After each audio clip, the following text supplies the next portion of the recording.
Hello and welcome back to Too Young to Grieve, and this is episode 2 of the podcast. And I want to start off by saying thank you to everybody that's followed the podcast, followed pages, followed on Spotify, who's commented, who's shown support in any way possible so far. I really, really do appreciate it. And as I always say, I hope that this helps some of you who may be grieving, maybe at the start of your journey, maybe midway through. As I say, grief has no timeline, so wherever you are on your grief journey, I do hope that this helps. And today, what I want to talk about is something that hit me really hard after losing my dad. And that topic today is loneliness. And what I mean by this is I don't just mean missing someone. And for me, missing my dad, missing other people, even pets, relationships, whatever it is, I don't mean just missing that someone or something. I mean that deep sense of being surrounded by people, but still feeling completely alone. So you're surrounded by friends, you're surrounded by family, you're surrounded by people, but for some reason, you just feel like you're in your own little world. And I don't know about you, but I don't know if you've ever felt like that, like you're in a room full of people, maybe even people you love, but you just still feel invisible. And that is exactly what grief felt like for me, especially at a young age. And when I was 21, so when my dad did pass, I was 21 in my final year of university. And I'd sit in lecture halls, for example, with hundreds of people around me and still feel like I wasn't even really there. Everyone else was, stressing about dissertations, about grad jobs, what club they were going to that night. And then there was me. I was just trying to survive the day, just get through that day and focus on the present moment. And the word focus is crazy talking about it because I had absolutely none of that at the time. I was trying to concentrate on things and I just couldn't. So yeah, in today's episode, that is the topic. We're going to dive into it and we're going to dive into loneliness and how you can sort of normalize that. Yes, when you go through grief, you will go through a period of loneliness because you're trying to deal with losing someone or something that's been a big part of your life. So it's completely normal to feel that at times. And I'm going to run through some personal stories of where I felt this feeling and also ways that I dealt with it, but also ways that it will show up in grief naturally.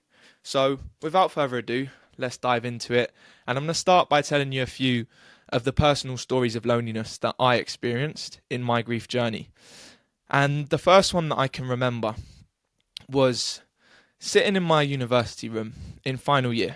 It was a clear memory. And I was sat there, my books out, my laptop out, trying to write my dissertation, trying to research things, trying to highlight things, read through these books. And I was almost just pretending to study. Like, I was actually just kidding myself because I remember highlighting things, the same line in a textbook over and over again because I just couldn't take in a single word. I was really trying my best to just revise, memorize these things. And nothing was going in. And then I remember sitting there and my room at university had a nice window. I could look out onto the street. The sun was shining. It was a nice day, almost like today, sort of a winter's day with nice winter sun. And I was sat there. I was doing my revision, doing my research, and I suddenly just broke down. I just suddenly started crying. I hadn't cried for ages, the saying like men don't cry and this and that. And I just sat there and I started crying. My chest was so heavy and I didn't know what to do. And it hit me like a brick. The thought that I'm here, I'm cracking on, I'm getting this degree. There was no chance I wasn't getting that degree. I was finishing it. But the thought that my dad, the person, one of the people that had supported me and got me into that university and pushed me to go there, and he wouldn't even see me graduate. He wouldn't even see me pick up that scroll, walk across the stage, do a little hello, thank you and all that. He wouldn't be at that graduation. He wouldn't see me walk across that stage, get that diploma, see that diploma. And at that time, that was the first sort of feeling of loneliness that I felt. It made everything that I was working so hard for feel pointless. It felt pointless in that moment. I was surrounded by people chasing that same dream, getting that degree, but I felt like mine had lost the majority of its meaning. And that was a crazy experience for me, and the first sort of experience of that loneliness. And I remember my friend coming up the stairs, and I tried to, as you do, like wipe the tears away, just crack on, show a solid face, like nothing had happened. But he knew something had been going on. He could see it in my eyes, could see it, and then it happened again, and I started crying again in front of him. And yeah, that was the first sort of feeling of loneliness that I felt. Just sat there, trying to crack on, trying to revise, but yeah, it just wasn't happening. The next sort of period of loneliness that I felt, and I assume, and I would think that a lot of you might feel this too, was my sort of social life and going out. Nights out, parties, things like that. Now, potentially, some of us are past that and don't really party anymore. But if you do go out, even if it's just for a meal, to the pub, to a club, whatever it is that you do, and you're with friends, you're with family, whatever it is, the nights out at the start of my grief journey were some of the worst nights of my life. They were brutal. And I remember literally, I think it was the weekend after my dad had passed, and I went up north, went up to a party, stayed the weekend, and yeah, looking back, I just wasn't even myself. I look back at that weekend and just think, who even was that? Like, I wasn't myself at all. I did things I'd never normally do, like just to literally escape, to run from the reality, and to sort of think that that hasn't happened. Like, surely that didn't happen.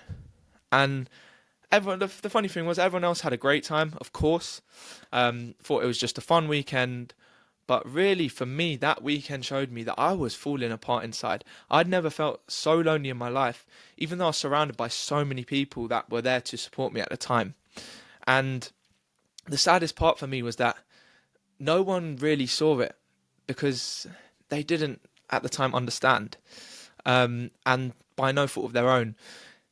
But no one actually really saw it, and that was a sad part for me with the social life side of things. There was one time, I think it was the same weekend actually, that I was in a bar or a club, I can't remember what it was, music going on, people having drinks and socialising and whatnot, everyone dancing, you're having a great time, and I was having a decent time, well, so I thought. And then a song came on, a song from my dad's funeral came on, and that just reminded me instantly of my dad. My stomach dropped, I didn't even know like, I couldn't process it. And I just got up and I walked straight out without saying a word to anybody.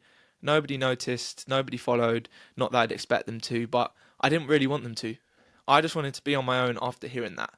And I went outside, and that kind of loneliness, when you just stood outside just thinking about, like, that was a song that he loved, that kind of loneliness, that's what cuts deep when you're grieving. Being in a crowd full of people, enjoying yourself, but knowing that the one person who would have loved that song, who you could turn to any time, who would probably have been messaging me like, how's your weekend going, like this and that, probably pestering me, so I thought at the time, but would have loved to have that message, and he was gone. And that's what that song made me realise at the time. And that's the social life sort of loneliness that you experience. You're out, you're having a great time, but sometimes you're just not even there, you're not even present. And that is another normal thing that will happen in your grief journey. And it's okay to sort of feel those feelings of loneliness when you are out with friends and things like that. So don't think that you're weird if that feeling of like you're not even there, even though you're surrounded by so many people. If that happens, it's okay. Notice it, and it will go away with time. The next one is actually another one that cuts deep in terms of loneliness. An example is the family example. Your family are also going through grief as well. People around you are going through grief.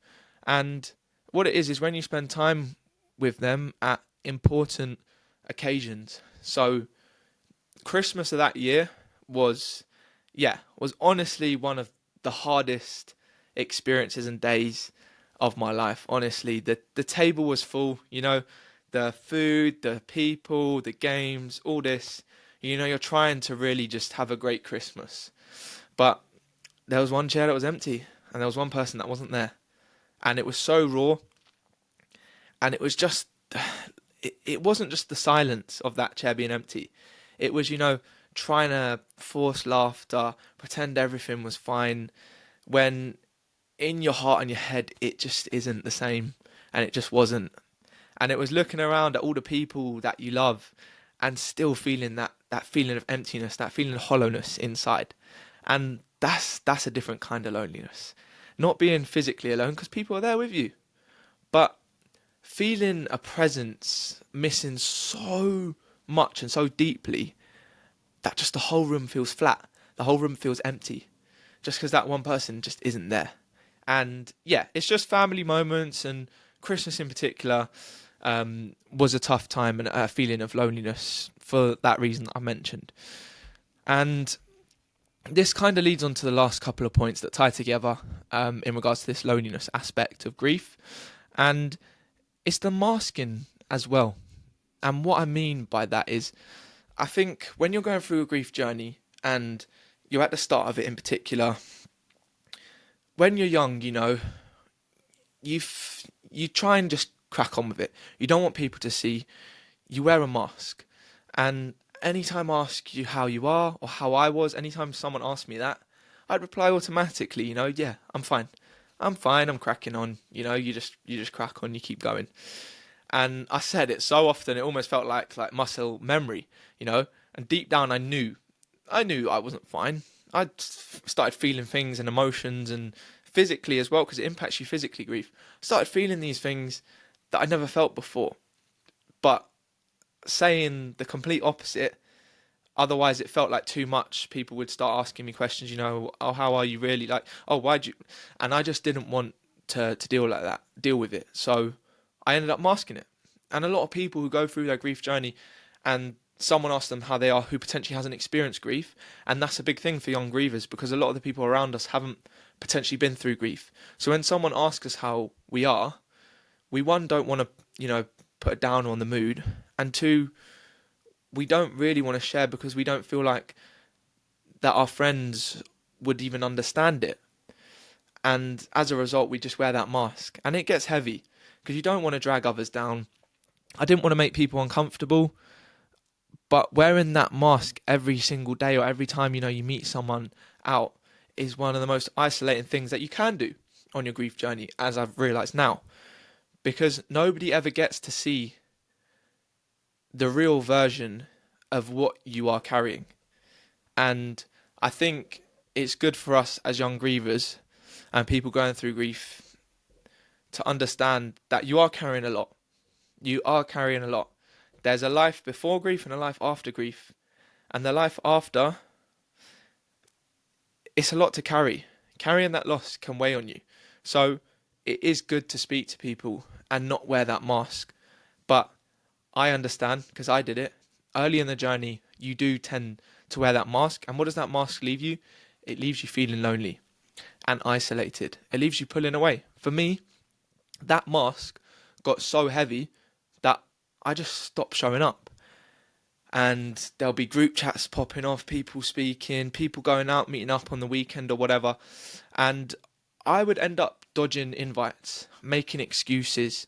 Not because I just wanted to be on my own and thinking about things, because I didn't. But because I couldn't face pretending anymore and wearing that mask and putting on that brave face, because it was exhausting. The I'm fine that I mentioned, it got exhausting, and I'd rather have just dodged the invites, not shown up, than put a down on the mood and have to show up and be happy and smiley, and because I wasn't feeling happy and smiley. So I'd rather not show up and put a downer on it than show up and pretend that it's all okay.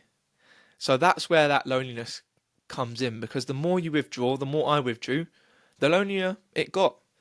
And that's the vicious cycle of grief. You want connection, you do, but you just don't have the energy to seek it out. And that's what, as a young griever, you've got to understand. You do want connection, you do want to speak to people about it, but you just don't have the energy to do so.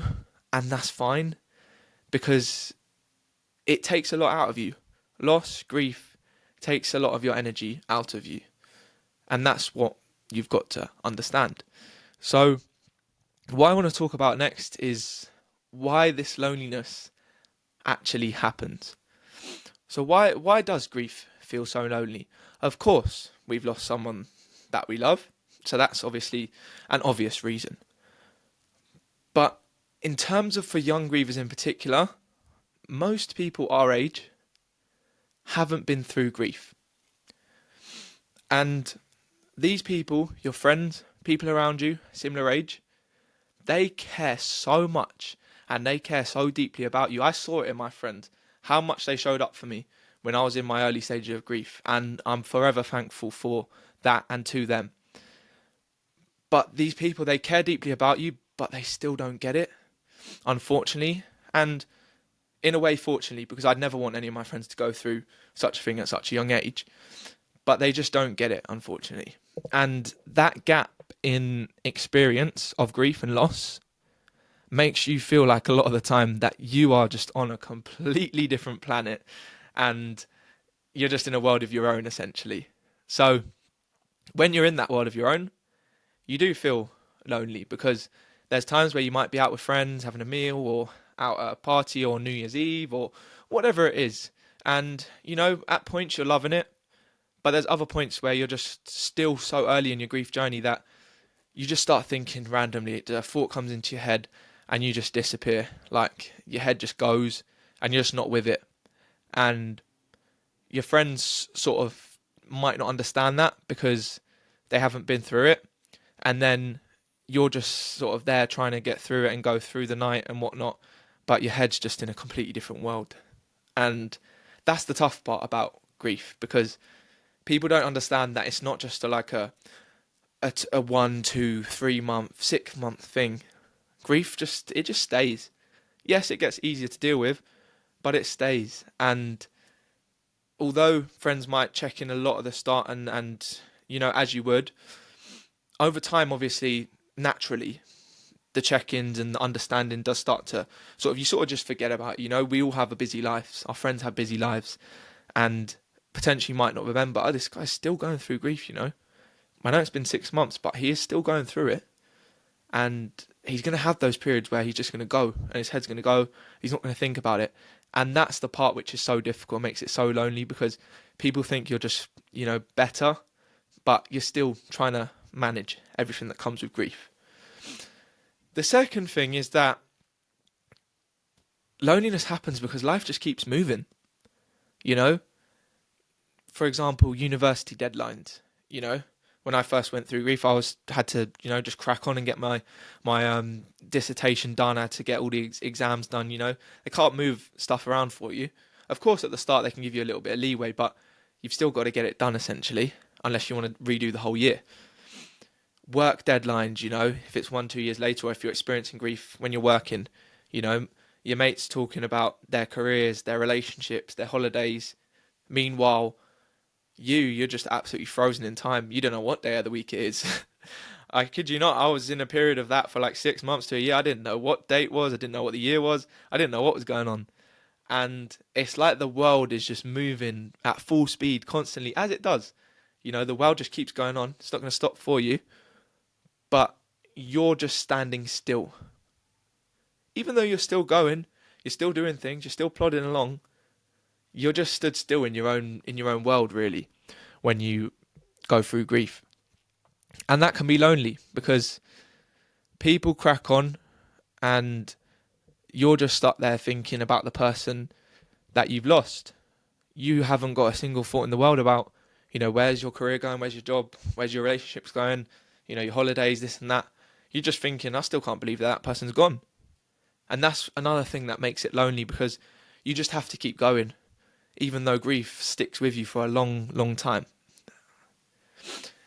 And the third thing is that, as I sort of touched upon, as grievers, and in particular young grievers, we do tend to isolate ourselves. We think that it's just safer not to talk about it with people than risk being misunderstood.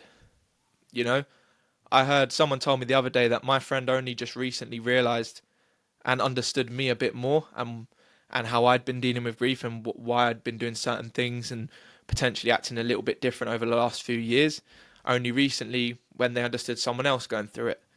And I think that kind of summarizes it, because unless you go through it, you don't really understand the person going through grief. And for us as grievers, and in particular young grievers, we'd rather not put that on our friends, because we feel like we might just be misunderstood and they might take it in a different type of way. And we'd rather just, isolate ourselves than speak and explain it. So by doing that silence and not saying anything, isolating ourselves, only makes that loneliness even louder and happen even more for us, which obviously we don't actually want. As someone going through grief, your emotions are very heightened, you're dealing with a lot of things, and you would rather speak to someone, you would rather, go out for a coffee with someone, or go for a meal with someone, than just keep it inside and let it build up.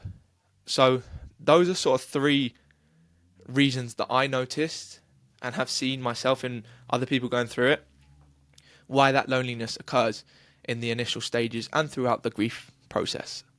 So I don't know about you.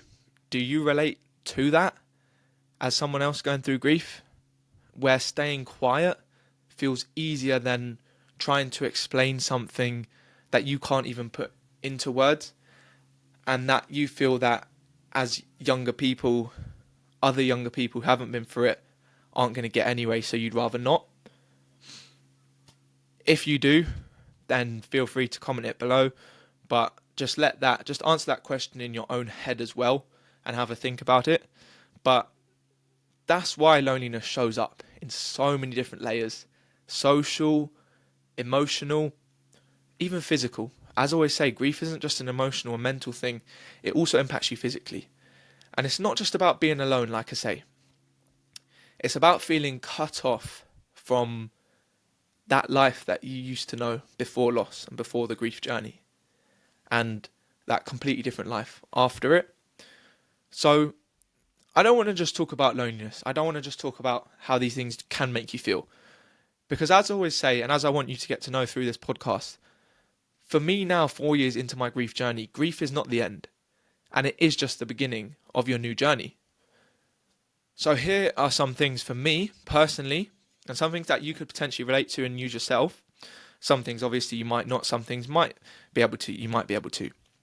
So what helped me, not in the sense of fixing it, because I don't think you can fix certain things in grief, and you can't just, do something, it's magic and you fix it, especially that loneliness in grief.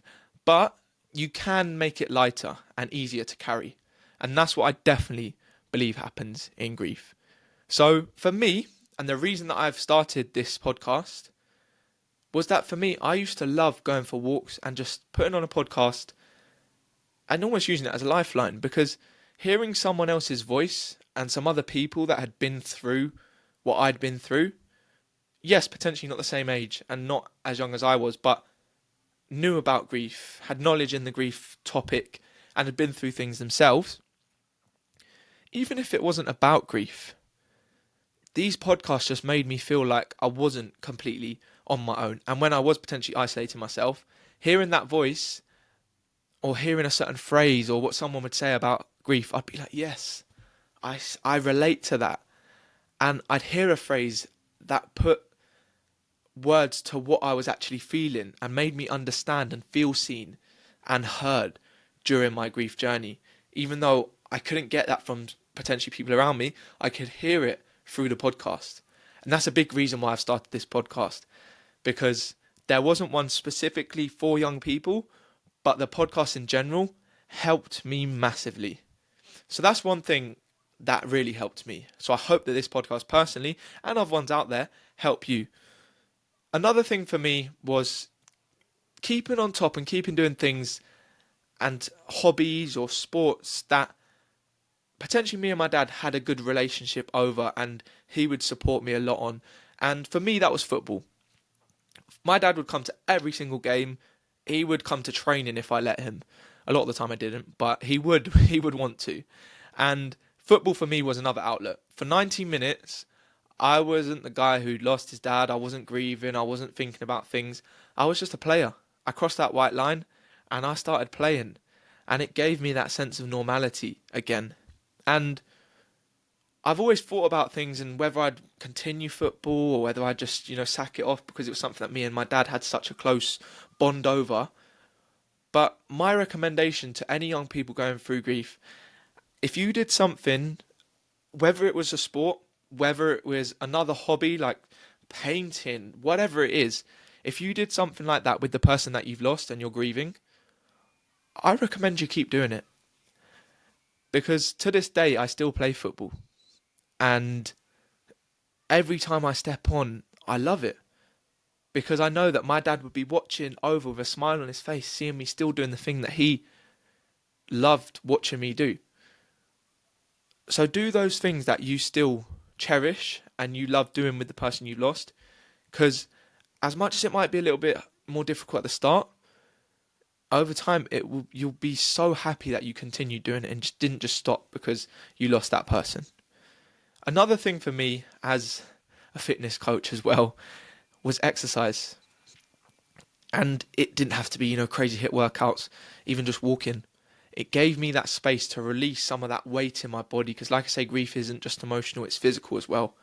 And that heaviness you feel in your chest, that brain fog you get, the exhaustion, the tiredness, even though you're potentially not doing as much as you were before, moving your body just helps you to shift some of that extra weight. So exercise is something that I recommend to absolutely anyone going through grief. And just do what you enjoy doing exercise-wise. Just see the tops falling down. But that's what I would recommend. Exercise for sure. The next one for me is journaling. That gave me somewhere to put the things that I couldn't say out loud to people on a piece of paper. Even one messy sentence like I miss you, or I wish you could have seen this, or I know you'd be watching me. It made me feel less bottled up. And it allowed me to really just get my thoughts and feelings onto paper. Rather than keeping them bottled up here and just overwhelming me, I could get it out. And trust me when I say journaling is one of the most powerful things you can do, whether you're going through grief or not. It's so powerful. And then the right people.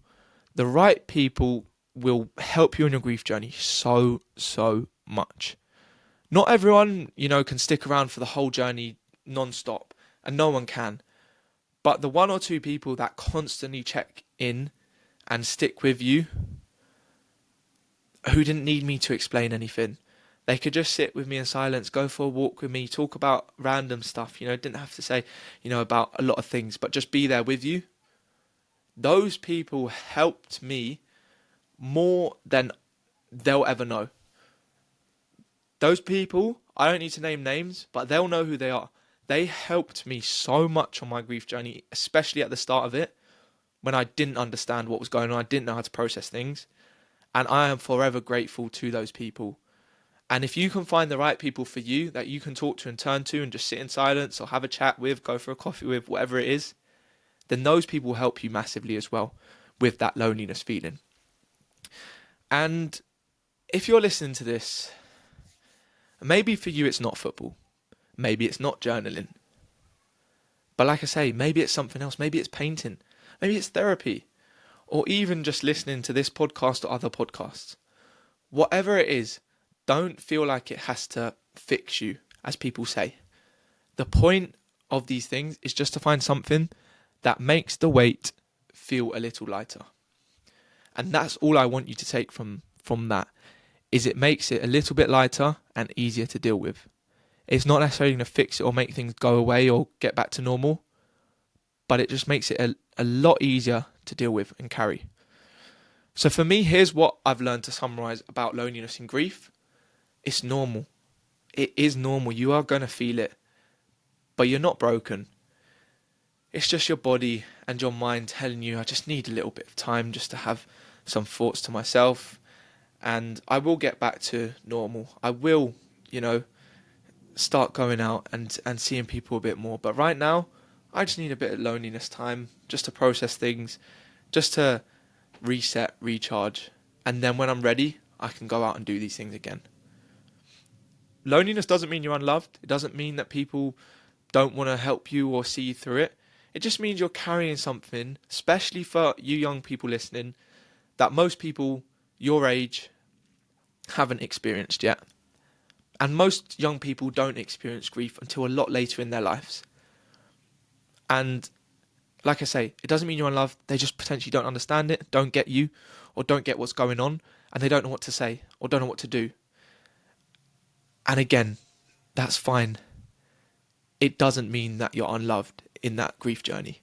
And for people who are listening here, potentially haven't been through grief, but are just listening to potentially know how they can help their friends or family or people they know going through grief, and they're not sure what to say. The one thing that I've learned a lot through grief is you don't need to say too much. Because I understand that you don't get it, and that's absolutely fine. All you need to say to someone going through grief is, I'll be honest, I don't understand what you're going through, but I'm here for you. And that is all you need to say. I'm here for you. The fact that you've said that you're here for that person is enough for them. Because they know they can drop you a message, they can call you, they can go grab a coffee with you if they want to. So that's one thing I would say to anyone listening who hasn't gone through grief, but is listening to understand people going through it. That's a big thing that you can say to people. And another thing that I've learned from loneliness and grief is that connection is still possible. But it just might look a little bit different now. Fewer people, you'll probably find your closer circle, but you'll have much more deeper emotional bonds, or find comfort in unexpected places that you didn't really expect before. And again, that's absolutely fine. You'll find those close connections. You might figure out who you potentially aren't as close with, and that's fine again. That's what life's about. You learn as you go along. So if you're nodding along to this, you're someone listening, I want you to know that you're not the only one that is experiencing this in your grief journey. Loneliness is a part of grief, but it doesn't have to define your whole journey. For the rest of your life, for the rest of the grief journey, it doesn't have to define that whole thing. So, to summarize, if loneliness is heavy for you right now, please, please, please remember that you are not broken. You are not broken. You're not grieving wrong, because there's no right way to grieve, first and foremost. But you're just carrying something absolutely massive, something that's life-changing. And it makes sense that it feels the way that it does right now. Like I say, whether you're at the beginning of your grief journey, whether you're quite a way through it, whatever you're feeling, that makes sense. It might not make sense to other people, but it will make sense to you. And that's all you need to remember. And that's exactly why I started this podcast, Too Young to Grieve. So none of us have to sit in this completely on our own and navigate this on our own, because it's nice to know that there are people who have been through the exact same thing as you, no matter how young they are. It's nice to know there are people in similar positions to what you're going through, to feel heard, to feel seen, and to feel understood, like I said. So I'm going to leave it there. And if this episode resonated, please follow the podcast, support in any way you can, share it with someone who might need it, because I'm sure there will be someone who might need it. And feel free to connect with myself on Instagram at LukeAlfano11, or with the podcast page at Too Young to Grieve podcast. And this was episode 2 of Too Young to Grieve. I'd love to hear any of your stories. Feel free to comment, feel free to drop me a message on either of those pages. But I want to leave you with this and a lesson to take from today. Grief does not have to end your story. And it can be the start of your own rebuild and your new journey in life. So thank you for listening, and I'll see you next week on episode 3 of Too Young to Grieve.